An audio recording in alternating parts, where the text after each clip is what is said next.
Thank you, first of all, to YellowScan for this opportunity.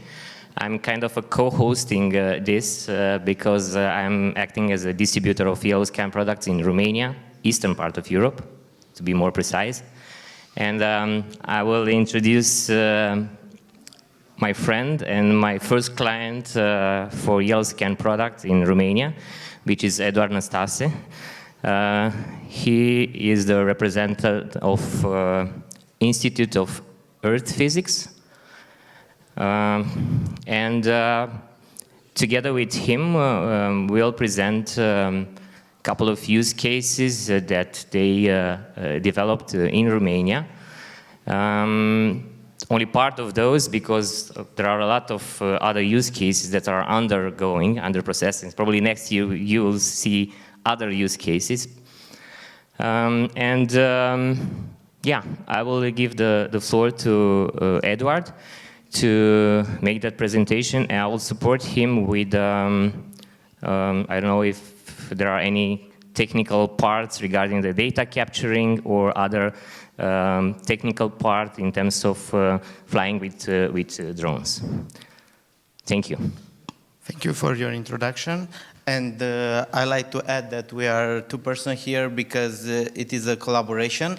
And all these results, and especially the last one, you're going to see it in the movie, that show and bring it to us, the collaboration between the industry or the companies and the research, and for my side, for the educational part. Okay, I split this presentation in 6 sections. I should start with seismology, but I keep it at last because that's the main topic of our institution. We're gonna talk a little bit about the mud volcano investigation, about geoarchaeology, landslides that already been talking today, medieval fortress scan it, LiDAR for education, and as I told you, the topics about seismology. In each topic, the LiDAR, and especially the products from the YellowScan, has a different role. For the mandatory purposes, in order to achieve our goals, to the one that bring complementary data, and for the one that bring us the nice visualization in a GIS format. Okay, starting for the first one. It's a geophysical investigation of a mad volcano in Romania using deep geological survey. So, let's see if it's working. Okay.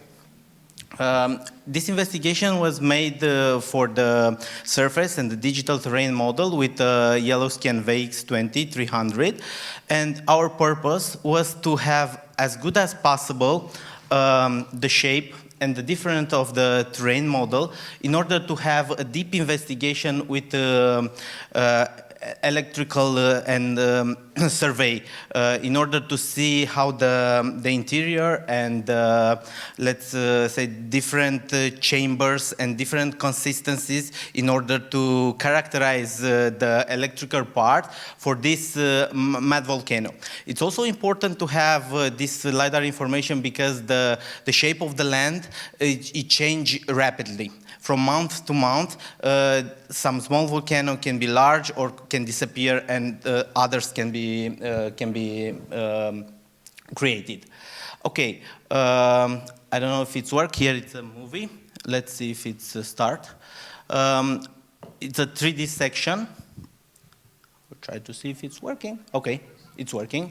It's a 3D section of our results. So on the right, you can see in the GIS the DTM, the digital terrain model, that help and in order to create all this interior part and figure out what are the chambers, and especially from this geoelectrical investigation that goes deep in hundreds of meters, like 600-700 of meters on this type of survey, we can find different chambers and different activities on that area. It's also important because of the gas emission, and in this case, the LiDAR was a complementary information that brings and provide us some nice results to be shown.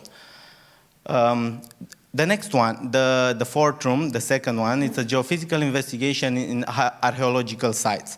For this one, the LiDAR's has the first role because we try to unveil and discover some deep buried in the forest, some let's say, archaeological sites that are old. So they are from the Bronze Age. So imagine like 4,000 years ago, before Christ. So they are not something you can definitely see it with your own eyes. And you try to find some figure like trenches or other defense areas or some areas that try to, they are put it in a very important spot like salt mine on that area. On that time, the salt, let's say, exploitation was quite important, and then try to secure their assets. Okay, so this is an example. It's in northeast part of Romania.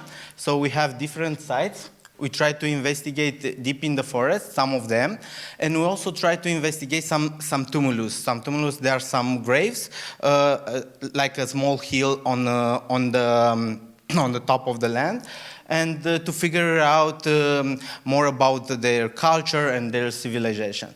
So using the cloud station, so here we have the first results. All the results, so in this case, we use the Mapper Plus, and we use the post-packet plannings for the trajectory, to correct the trajectory. So this is the first result in terms of heights. This is the classification. So it really did a good job to classify the forest and the land. And this is how it looked, the digital terrain model. And you can see something you can definitely not see with your own eyes. So this was one of the fortress with two trenches in order to be defended. And on this area, on this information can be bring to the archaeological sites in order to try to make more investigation and to figure out what was there. I wanted to add something because I forgot to do it at the beginning. I think it would be nice to add what type of equipments are you using for all types of projects. I will add only the drones and the sensors that I'm familiar with. So they are having 4 drones, 3 types of drones and 4 drones. Yeah. Yes. It's one NOAA, 2 M300, and one Mavic 3. And for the YellowScan products, they started with the VX series, and were very happy with the equipment, and both the additional Mapper Plus. Usually, it's the other way around. So starts with the lower one, and after that, buy the more accurate one. But they are using differently because depends on the scope of work or the projects they used in different scenarios. And you can add also the other products, the other equipments that are you using for this type of approach? Yeah, usually we use different type of equipments for geoelectrical surveys, ERT methods, and we also use the seismic equipments. We use a gravimeter, an absolute gravimeter, especially for the mad volcano case. And I think definitely for all these cases we use the ground penetrating radar. I think more or less seismic stations. And at the educational part, I will show you more about the equipment and how we try to transfer this knowledge and this information to the high school children. In the sonar. And you have a sonar. Yeah. Not for those types of projects, but we it's did part not of put it at work, yes, but we try to use the sonar to use it more for the bathymetry experiment.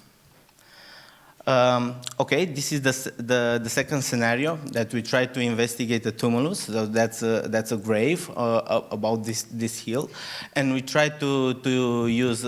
So we use the Mapper Plus and the LiDAR products in order to classify the vegetation, and also the colorization here. It's made it with orthophoto plan from the P1. So we have a P1 with the DJI drone, and these are the results. So this is 2 sections.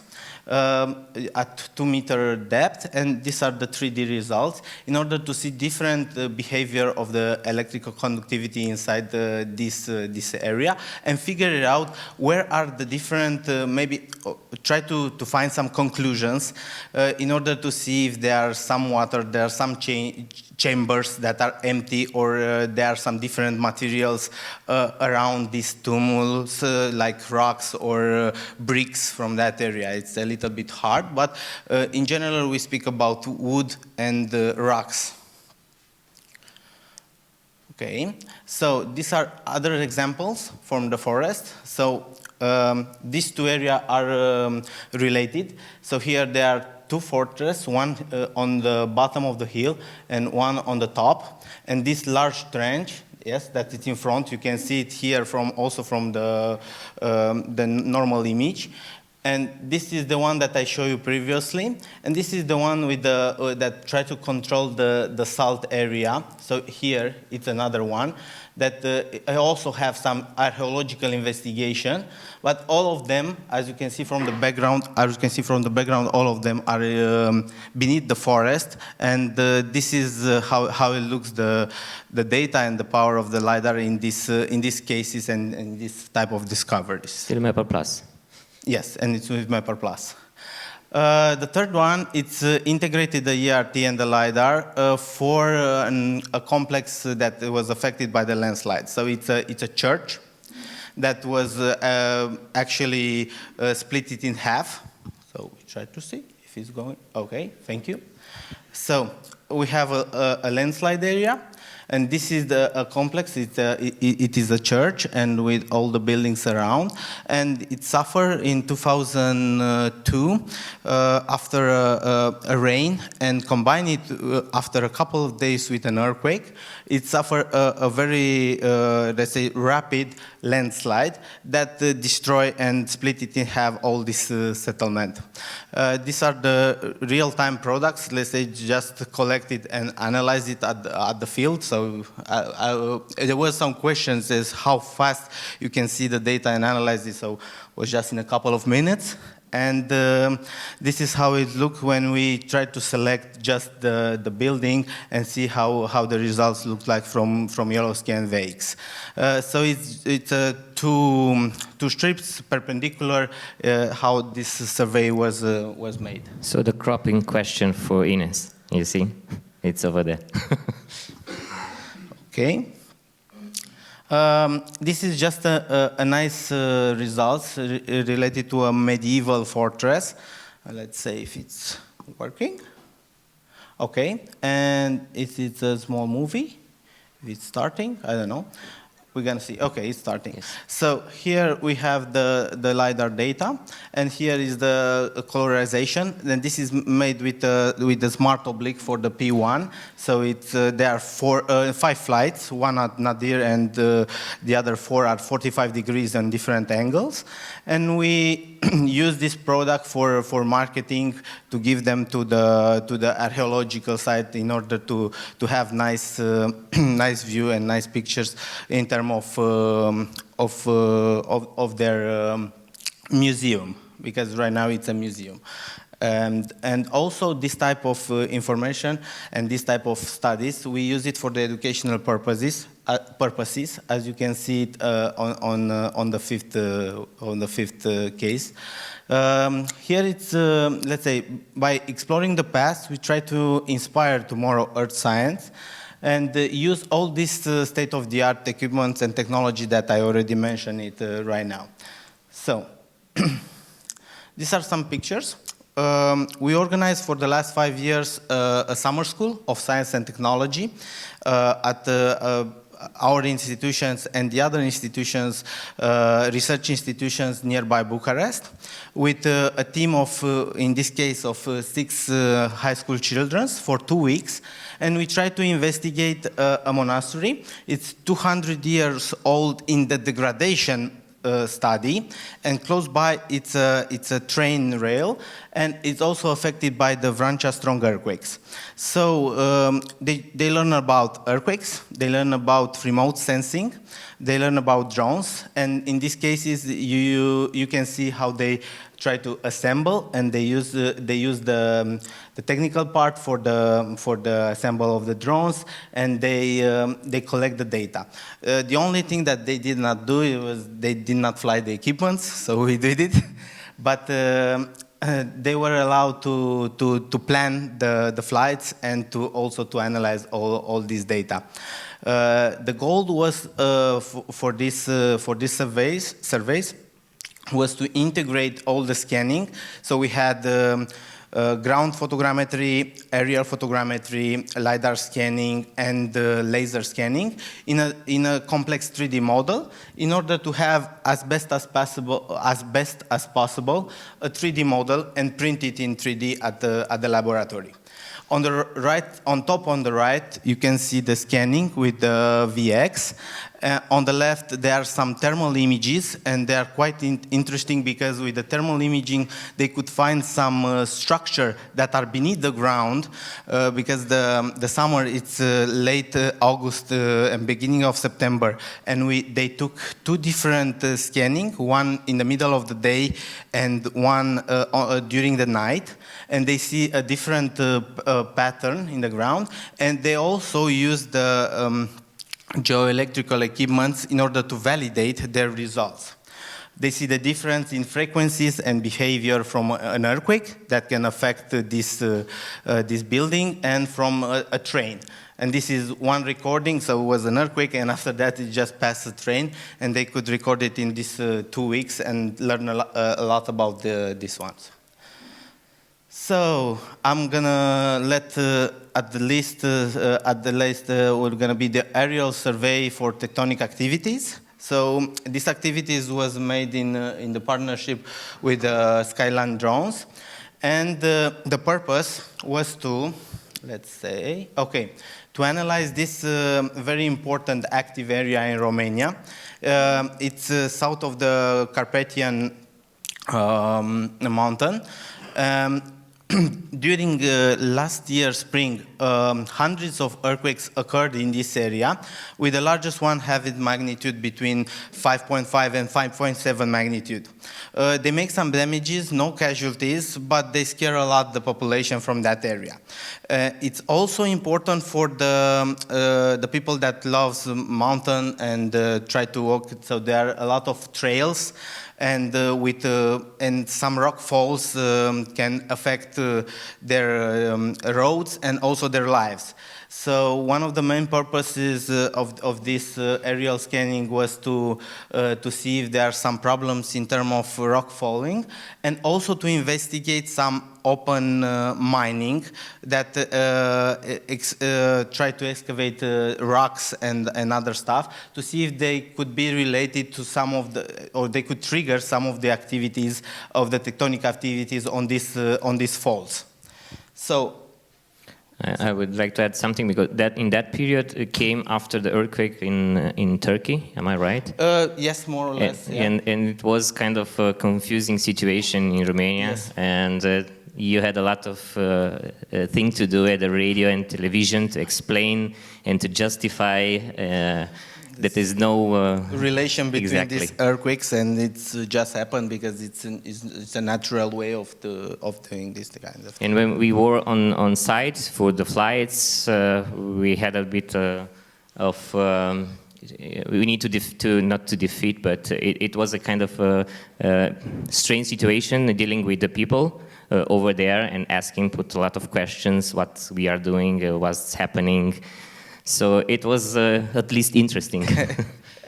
Yes. So at the end, we have a movie that showed to us the activity that we made it together.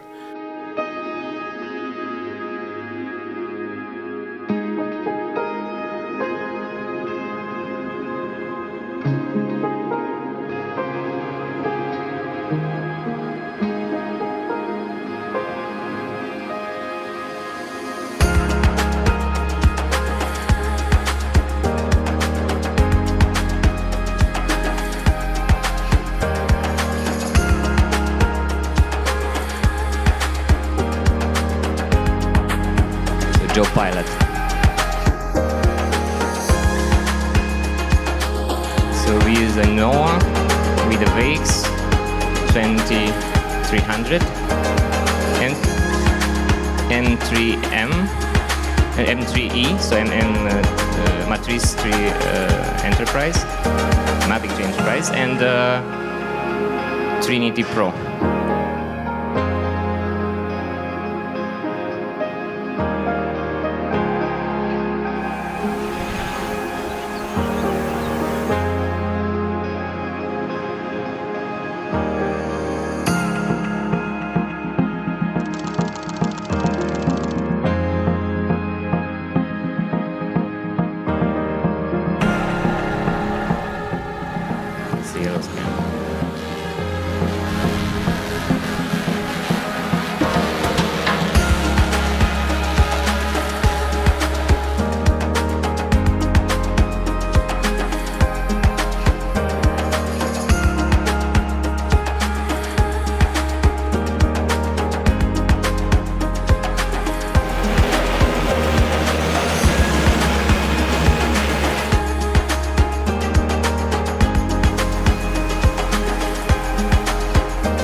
From the top of the hill, we flew with a Trinity, but it's not in that movie for the DSM.